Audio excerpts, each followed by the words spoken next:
اپنے دشمن کی اچھائی ہو تو وہاں سے بھی برائی نکالنے کی کوشش کی جائے. یہ افراط و تفریط کا معاملہ نہیں ہونا چاہیے. اللہ تبارک و تعالیٰ نے اصول دیا ہے، بتانا مقصود یہ ہے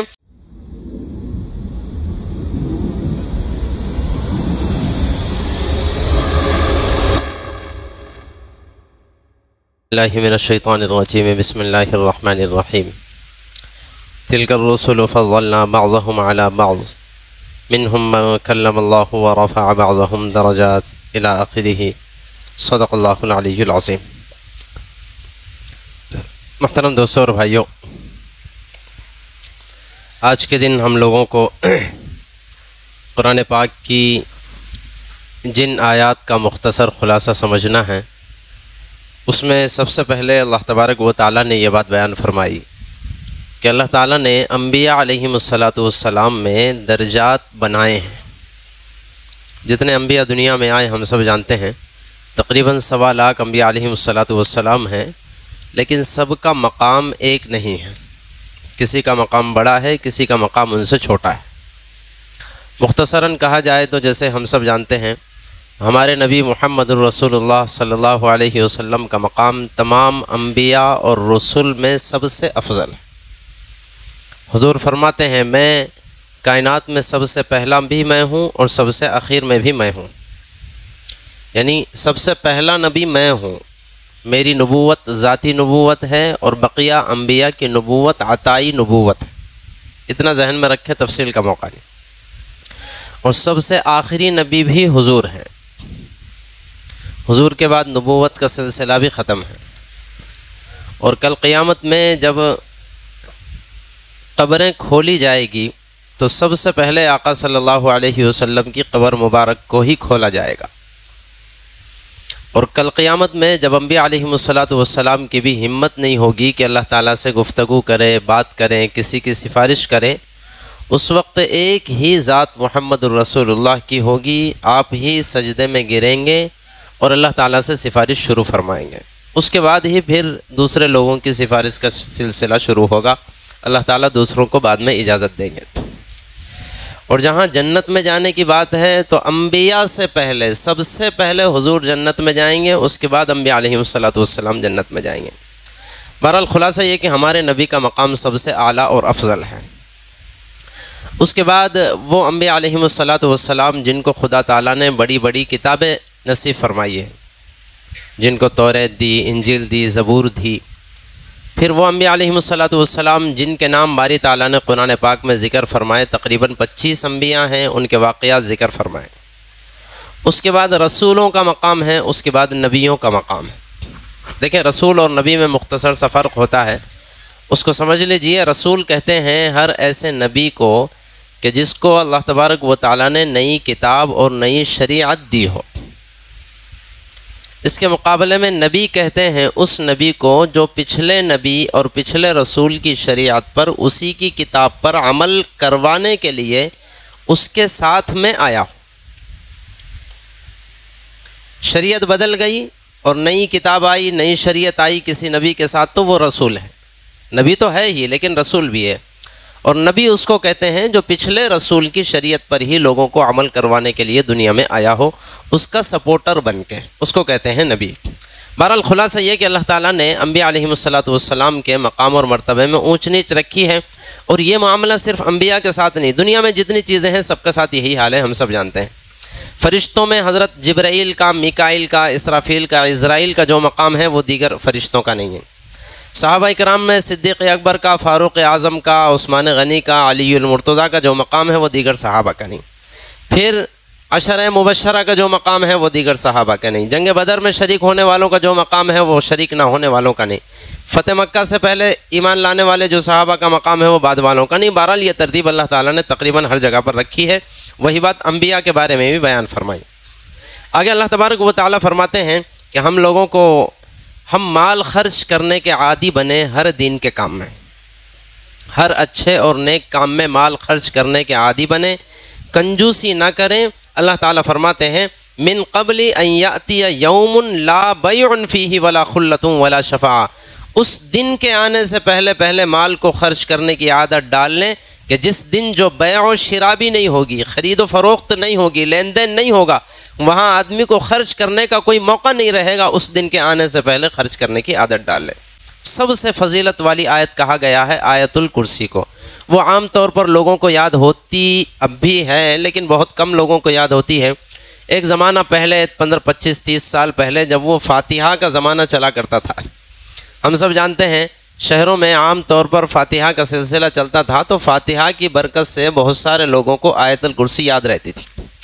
اگرچہ فاتحہ غلط ہے، میں یہ نہیں کہہ رہا ہوں کہ فاتحہ شروع کر دینی چاہیے آیت الکرسی کو یاد دلانے کے لیے، لیکن اس کا ایک سلسلہ یہ تھا کہ اس فاتحہ خوانی میں سورہ فاتحہ پڑھی جاتی تھی، آیت الکرسی پڑھی جاتی تھی، اور سورہ بقرہ کا آخری رکوع آمن الرسول پڑھا جاتا تھا، اور چاروں قل پڑھے جاتے تھے، اور وہ اتنا سلسلہ رہتا تھا، آج یہاں فاتحہ ہوئی، کل وہاں ہوئی، پرسوں وہاں ہوئی۔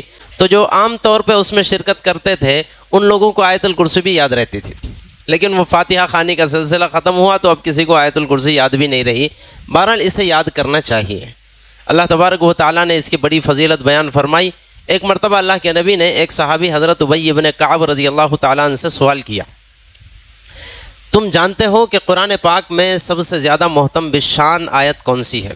انہوں نے یہی جواب دیا، اے اللہ کے نبی آیت الکرسی ہے۔ اللہ کے نبی نے آپ کی تصدیق فرمائی اور آپ کے لیے دعا کی کہ اللہ تعالیٰ تمہارے علم میں اضافہ فرمائے۔ بہرحال بڑی فضیلت والی آیت ہے، ہمیں اس کو یاد کرنا چاہیے۔ اچھا، سوال یہ ہے کہ اس آیت پاک میں ہے کیا؟ تو اس کا جواب یہ ہے کہ اللہ تبارک و تعالیٰ نے اس میں اپنے آپ کو بتایا ہے، اپنی ذات کا تعارف کروایا ہے بہت زیادہ کھول کر کے۔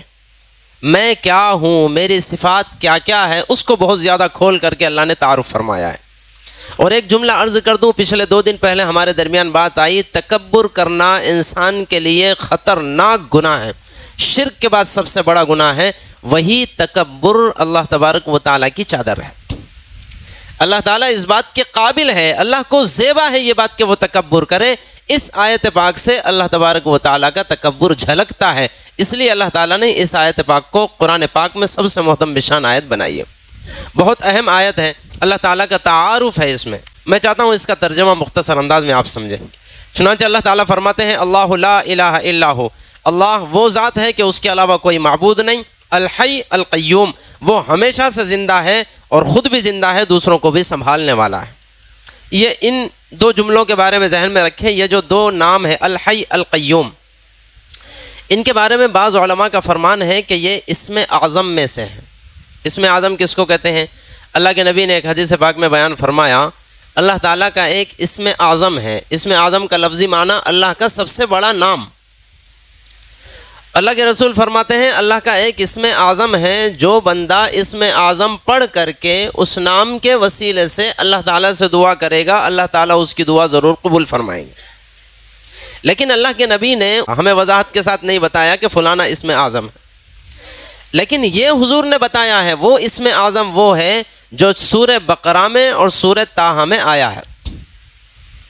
سورہ بقرہ میں بھی اس کا تذکرہ موجود ہے اور سورہ طٰہٰ میں بھی اس کا تذکرہ موجود ہے، ایسے ہی سورہ آل عمران میں بھی اس کا تذکرہ موجود ہے۔ حضور نے فرمایا، علماء کرام نے غور کیا تو یہ 2 نام ہے، الحی القیوم، سورہ بقرہ میں بھی ہے اور سورہ آل عمران میں بھی ہے اور سورہ طٰہٰ میں بھی ہے۔ اس سے اس بات کا اشارہ ملتا ہے کہ یہ ممکن ہے کہ اسم اعظم ہو۔ نتیجہ یہ کہ ہمیں ان 2 ناموں کا ورد کر کے، ان ناموں کو پڑھ کر کے اللہ تبارک و تعالیٰ سے دعائیں مانگنی چاہیے، اللہ اس کے وسیلے سے ہماری دعائیں قبول فرمائیں گے۔ چنانچہ ترجمے کا سلسلہ چل رہا تھا، اللہ تعالیٰ فرماتے ہیں الحی القیوم لا تأخذہ سینۃ ولا نوم، اللہ تعالیٰ کی ذات وہ ذات ہے کہ جسے کبھی اونگ بھی نہیں آتی، جسے کبھی نیند بھی نہیں آتی۔ اللہ تعالیٰ تھکن سے پاک ہے، نیند سے پاک ہے، اونگ سے پاک ہے۔ لہو ما فی السماوات و ما فی الارض، جو کچھ آسمانوں میں ہے، جو کچھ زمینوں میں ہے، اس کی ملکیت اللہ ہی کے پاس ہے، وہ سب اللہ ہی کا ہے۔ من ذا الذی یشفع عندہ الا باذنہ، اللہ تعالیٰ کی اجازت کے بغیر کس کی مجال ہے کہ اس کے سامنے کسی کی سفارش کر سکے اور اللہ تعالیٰ سے کچھ بول سکے۔ یعلم ما بین ایدیہم وما خلفہم، اللہ تبارک و تعالیٰ جو کچھ تم اب کر رہے ہو وہ بھی جانتا ہو، پچھلے کیے وہ بھی جانتا ہو، تمہاری نگاہوں کے سامنے ہے وہ بھی جانتا ہے، تمہاری نگاہوں سے اوجھلے اللہ تعالیٰ سب کو جانتا ہے۔ ولا یحیطون بشیء من علمہ، اللہ تعالیٰ کے علم کا کوئی احاطہ نہیں کر سکتا، سب سے بڑا عالم اللہ ہے۔ الا بما شاء، مگر اللہ تعالیٰ نے جس کو جتنا علم دینا چاہا سو تھوڑا بہت دے دیا، باقی اللہ کے علم تک کوئی پہنچ نہیں سکتا۔ وسع کرسیہ السماوات والارض، اس کی کرسی آسمانوں اور زمین کو، ساری کائنات کو گھیرے ہوئے ہے۔ کائنات کی کوئی شے اللہ تعالیٰ کو اللہ کی کرسی کو گھیرے ہوئے نہیں ہے، اس کی کرسی ساری کائنات کو گھیرے ہوئے ہیں۔ ولا یؤودہ حفظہما وہو العلی العظیم، اور اللہ تبارک و تعالیٰ ہی بلند و بالا ہے، وہی عظیم تر ہے۔ آگے اللہ تبارک و تعالیٰ نے ہمیں ایک اصول دیا ہے مسلمانوں کو کہ کسی غیر مسلم کو اسلام میں داخل کرانے کے لیے زبردستی کرنے کی اجازت نہیں ہے۔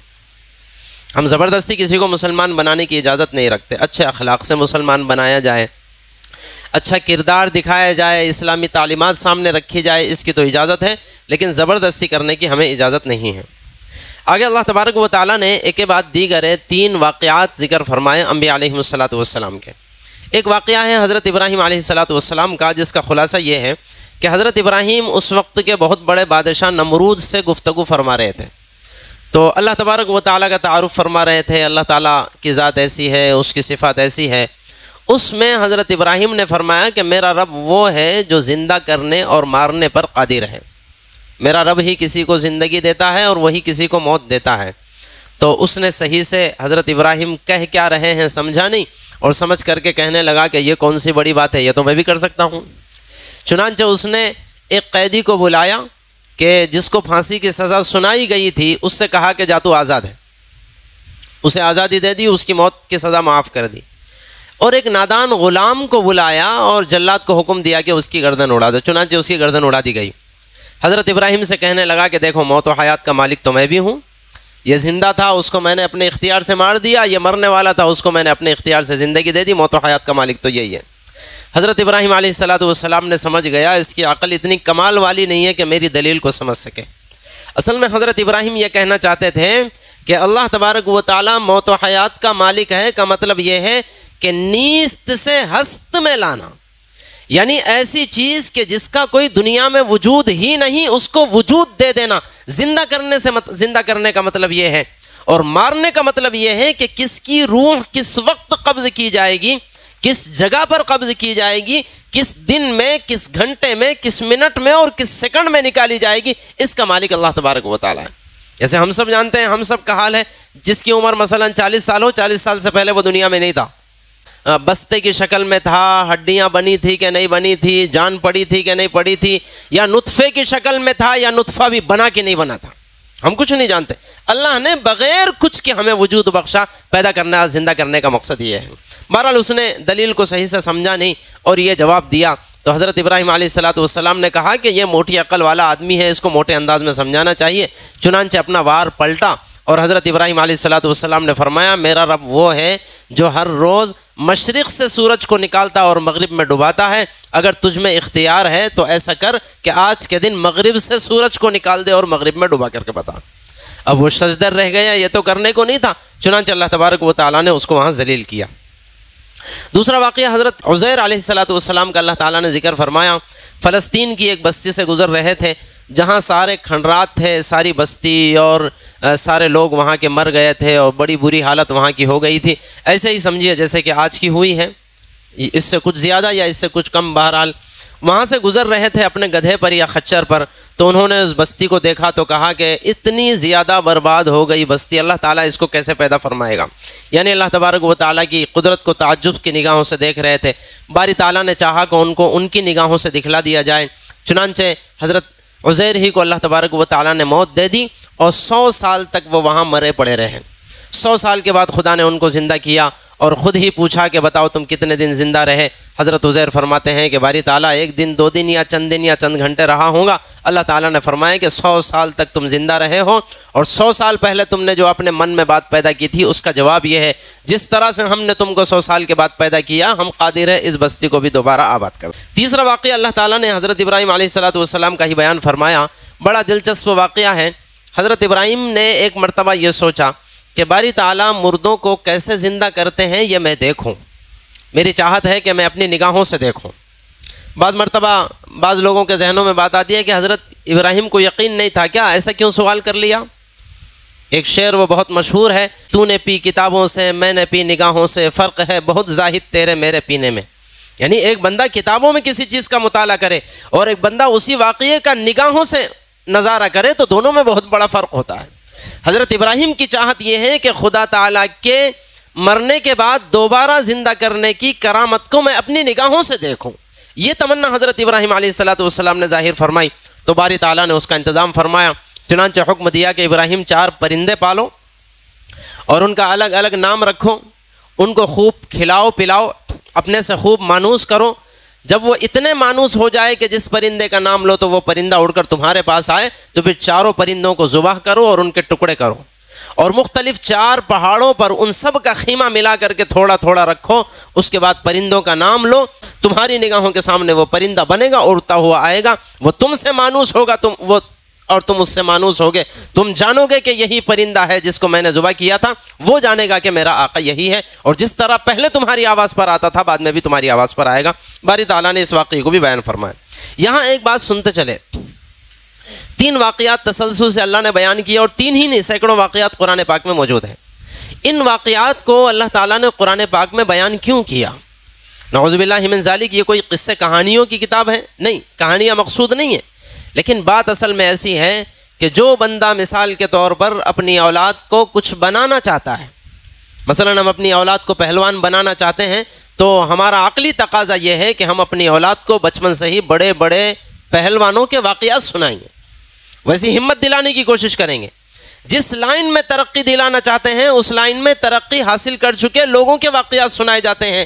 اللہ تبارک و تعالیٰ نے اپنے مبارک کلام میں انبیاء کے واقعات سنائے ہیں اس میسج کے طور پر کہ میرے بندو، میں بھی تمہارے اندر ان جیسی صفات دیکھنا چاہتا ہوں، اس لیے یہ لو میں ان کے واقعات تم کو سنانا تھا۔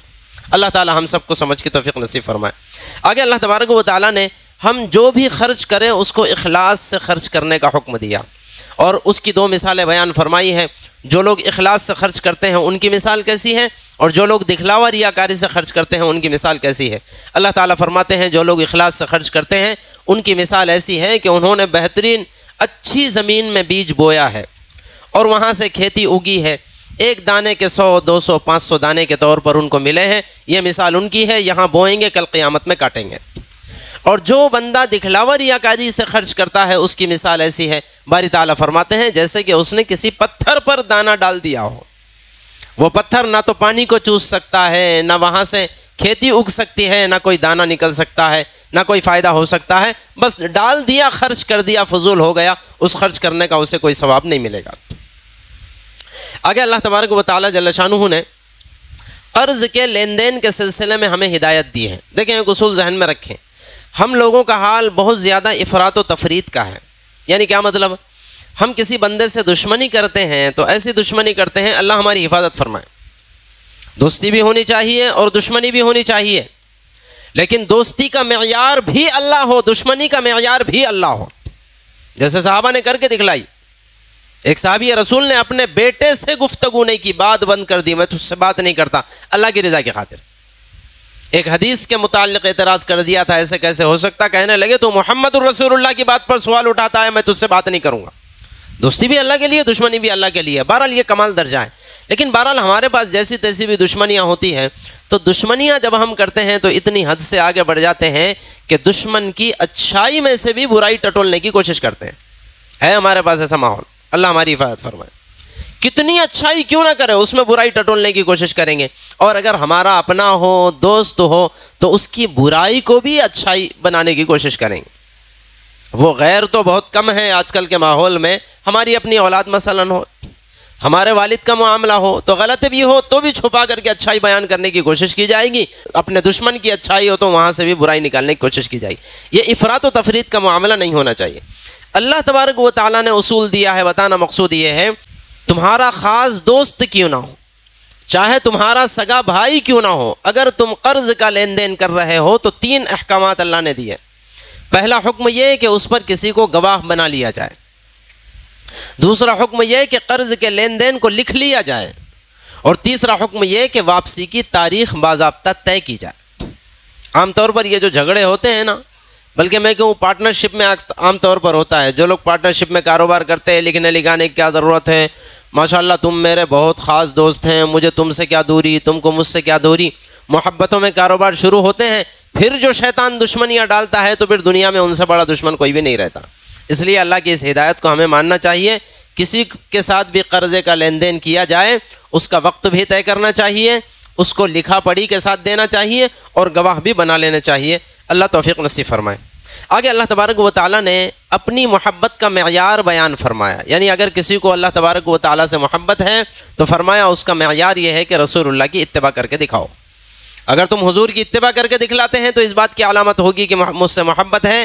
حضور کی اتباع نہیں کرتے ہو تو محض دعووں کی وجہ سے میں نہیں مانوں گا کہ تم مجھ سے محبت کرتے ہو۔ یہ بھی ہمارے علاقے میں، ہمارے معاشرے میں بیماری اور برائی پھیلی ہوئی ہے۔ مثال کے طور پر ابھی چند سالوں سے ہمارے پاس سلسلہ چل رہا ہے، وہ ٹیپو سلطان شہید رحمۃ اللہ علیہ کی ولادت کے موقع پر جھنڈے لے کر کے نکل گئے اور ہمارے نوجوان ٹھمکے لگانے لگ گئے، کیا حضرت ٹیپو سلطان شہید رحمۃ اللہ علیہ سے محبت ہے۔ اللہ کے بندے، محبت کا تقاضا یہ ہے کہ ان کی سیرت پر عمل کیا جائے۔ انہوں نے ساری زندگی اسلام کو ترقی دلانے، انسانیت کو ترقی دلانے، انصاف کو پروان چڑھانے کے لیے اپنی جان کو داؤ پر لگائے رکھا ہے۔ وہ ان کی ساری زندگی میں کبھی ایک نماز قضا نہیں ہوئی تھی۔ حضرت ٹیپو سلطان شہید رحمۃ اللہ علیہ صاحب ترتیب تھے۔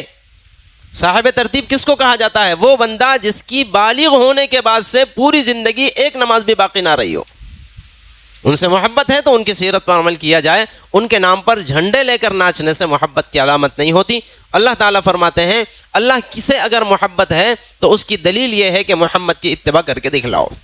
ہمیں والد سے محبت ہے، اتباع کی جائے۔